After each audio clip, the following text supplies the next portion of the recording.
আসসালামু আলাইকুম প্রিয় দর্শক, আজ 15 আগস্ট। এই 15 আগস্ট নিয়ে আমার জীবদ্দশায় যে নাটকগুলো আমি দেখেছি সেগুলো নিয়ে একটু কথা বলতে চাই। নাটকগুলি কী ছিল?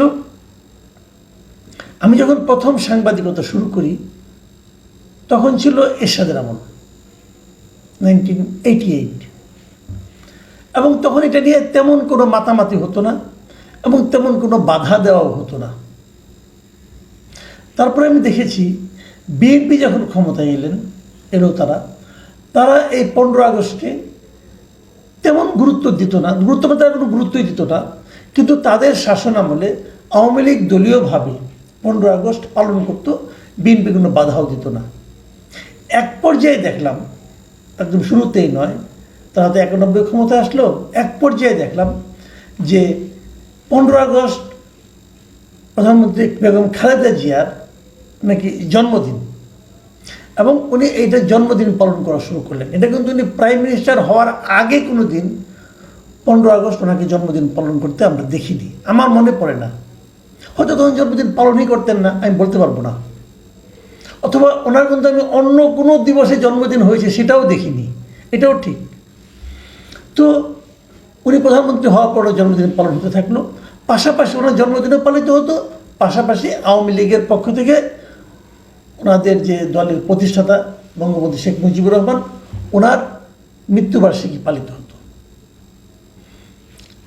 এরপর যখন আওয়ামী লীগ ক্ষমতায় এলো 1996 সালে, তখন তারা এটাকে এই 15 আগস্টকে জাতীয় শোক দিবস ঘোষণা করলো এবং তখন রাষ্ট্রীয়ভাবে এই দিবসটা পালিত হতে শুরু করলো। আবার যখন 2001 সালে বিএনপি ক্ষমতায় এলো, তারা এটাকে জাতীয় শোক দিবস হিসেবে বাতিল করে দিল। তখন বেগম খালেদা জিয়ার জন্মদিবসটা বেশ ঘটা করে পালিত হতে শুরু করলো।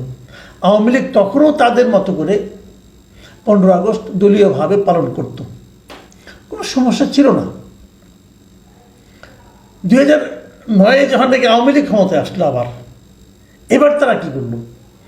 এবার তারা 15 আগস্টকে নিয়ে বেশ মেতে উঠলো এবং এটাকে প্রবলভাবে রাষ্ট্রীয়ভাবে এই দিবসটা তারা পালন করা শুরু করলো।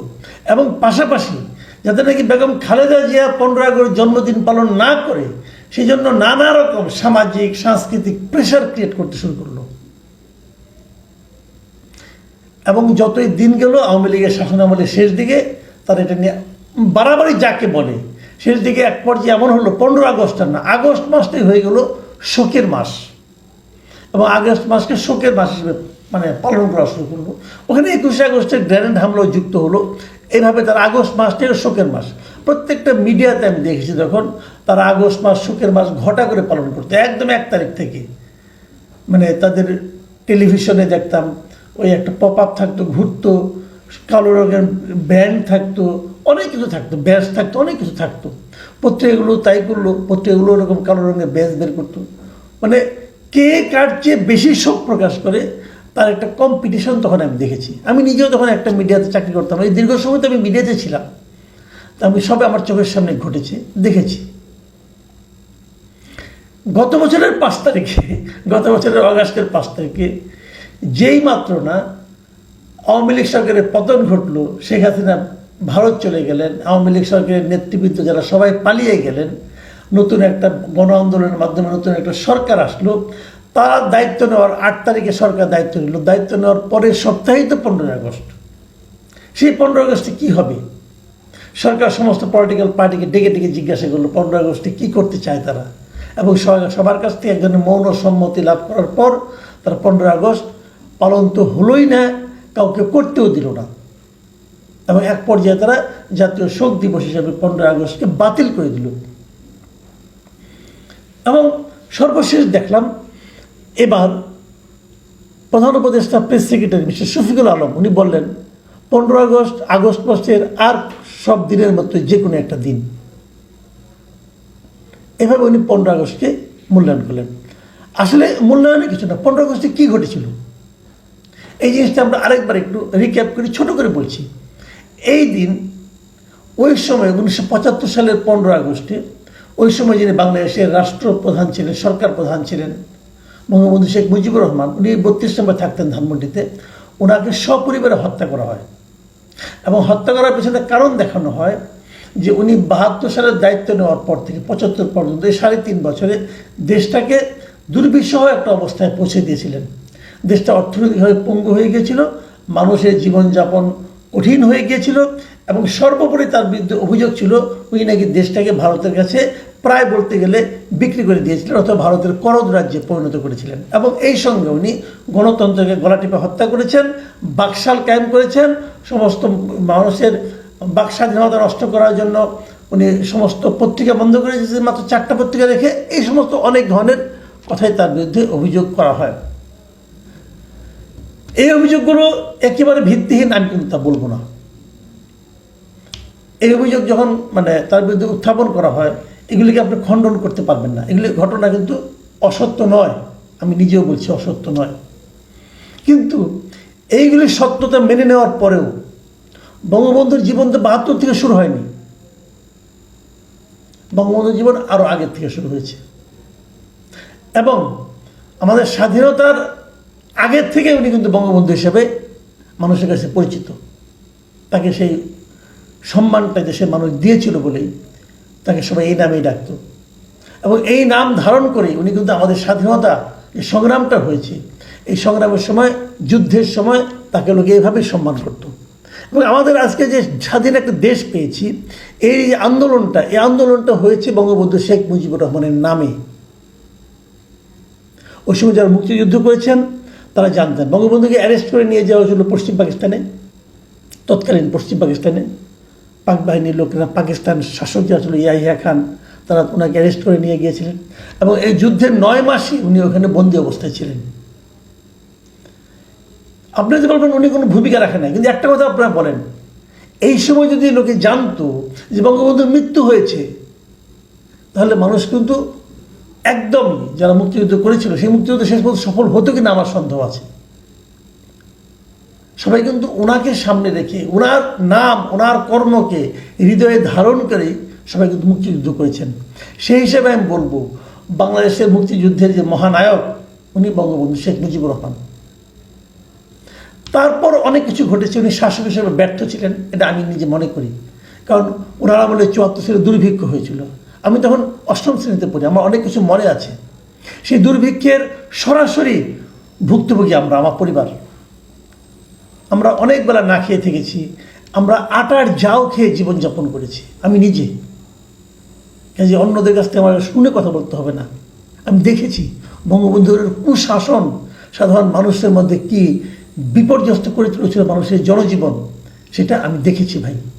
আমাদের জীবনও ছিন্ন ভিন্ন হয়ে যাচ্ছিল প্রায়। তো সেগুলো আমি দেখেছি, তার যে কুশাসন।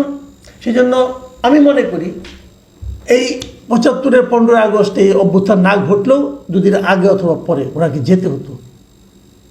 কিন্তু তাই বলে ওনার কুশাসনের কারণে 75-এ যে হত্যাযজ্ঞ, একটা পরিবারে যে বঙ্গবন্ধু পরিবারকে, তার পরিবারের শিশুকে, নারীকে, নববধূকে, প্রেগনেন্ট মহিলাকে এই যে নির্বিচারে হত্যা করা, এটাকে জাস্টিফাই করা যায় না, কোনো অবস্থাতেই জাস্টিফাই করা যায় না। অনেকে বলবেন এটা কোলেটারাল ড্যামেজ, বলতে পারেন ভাই, আমি এটাকে জাস্টিফাই করতে পারি না। কাজেই 15 আগস্টকে গ্লোরিফাই করার কোনো সুযোগ নেই। এখন কি হচ্ছে, যারা বঙ্গবন্ধুকে ভালোবাসেন তারা কি 15 আগস্টে বঙ্গবন্ধুর জন্য একটু শোক প্রকাশ করতে পারবেন না? পারবেন না। আমাদের বর্তমান প্রেস সেক্রেটারি বলেছে যদি কেউ এরকম শোক প্রকাশের কর্মসূচি নেয় তার বিরুদ্ধে আইনানুগ ব্যবস্থা নেওয়া হবে। কি হয়েছিল 15 আগস্টে আমরা কি দেখলাম আজকে সারাদিন?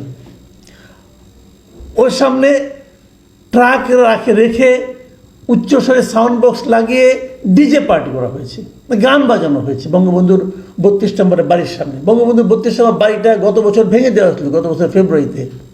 সেই ভাঙা বাড়ির সামনে গান বাজানোর দরকারটা কি? ঢাকা ইউনিভার্সিটিতে ডিজে পার্টি হয়েছে। আপনি শোক প্রকাশ না করেন, একটা মৃত্যুকে কেন্দ্র করে তো আপনি উল্লাস প্রকাশ করতে পারেন না। এটা কি এগুলো সভ্য কাজ হলো? বলুন আপনারা। হ্যাঁ, আমি মানি হাসিনা সরকারের পতনের পর বিভিন্ন জায়গায় বঙ্গবন্ধু স্কাল্পচারগুলো, বিভিন্ন জায়গায় বঙ্গবন্ধু ভাস্কর্যগুলো ভাঙা হয়েছে। সেই ভাঙাটা ছিল আমি মনে করি হাসিনার দুঃশাসনের, হাসিনার প্রতি যে ক্ষোভ, সেই ক্ষোভের বহিঃপ্রকাশ। আমি এটাকে অস্বীকার করব না এবং সেটা নিয়ে আমি কোনো কথাও বলবো না। হাসিনা তার পিতাকে তুলতে তুলতে মানুষ থেকে মহামানব বানাতে চেয়েছিলেন, দেবতা বানাতে চেয়েছিলেন, এবং সেই অন্যায়ের জন্য প্রতিদান তারা মানুষ দিয়েছে তাকে। হাসিনাকে পালিয়ে যেতে হয়েছে। হাসিনা বঙ্গবন্ধুকে দেবতা বানাতে চেয়ে বঙ্গবন্ধুর ক্ষতি করেছেন। আর এখন বঙ্গবন্ধুকে নিচে নামাতে যে এরা যারা করছেন, এতে বঙ্গবন্ধুকে তারা আবার উপরের দিকে তুলে ধরছেন। দেখুন হাসিনা কি করলো কি না করলো, তার কি কুশাসন, তার দায় আপনি বঙ্গবন্ধু শেখ মুজিবকে দিতে পারেন না, আমাদের স্বাধীনতার মহানায়ককে দিতে পারেন না, একদমই পারেন না। কিন্তু সেটাই এখন হচ্ছে।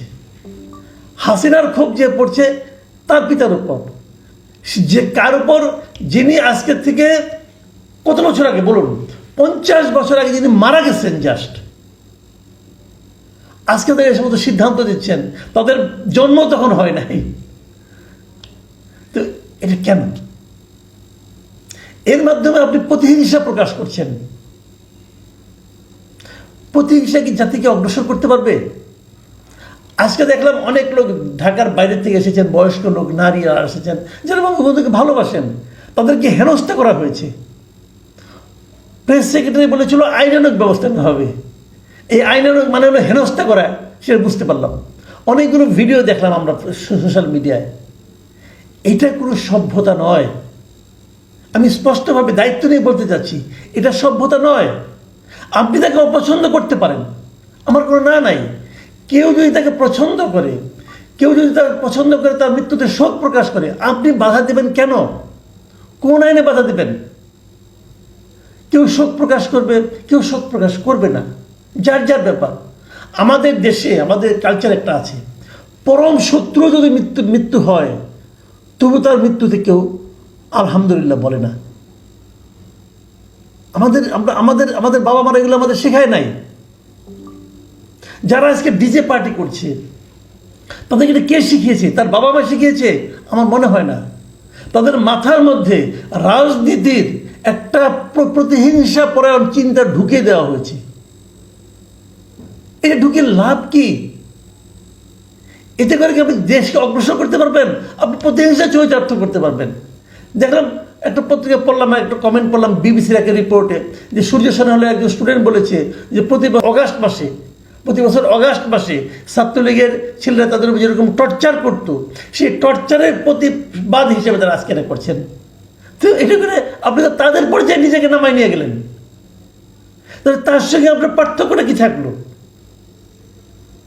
আপনি আপনার পিতাকে জিজ্ঞাসা করে দেখেন, গ্রামে যে আপনার বাবা থাকে তাকে জিজ্ঞাসা করে দেখেন যে শেখ মুজিবের মৃত্যুর দিন আমরা ডিজে পার্টি করেছি, দেখবেন উনি খুশি হবেন না। এটা ভদ্রতা নয়। আমার কথা হলো কি, বঙ্গবন্ধুকে আপনি অপছন্দ করতে পারেন, করেন, কিন্তু তার মৃত্যু দিবসে এই লাইলাপ্পার নাচ করে আপনি নিজেকে কোথায় তুলছেন?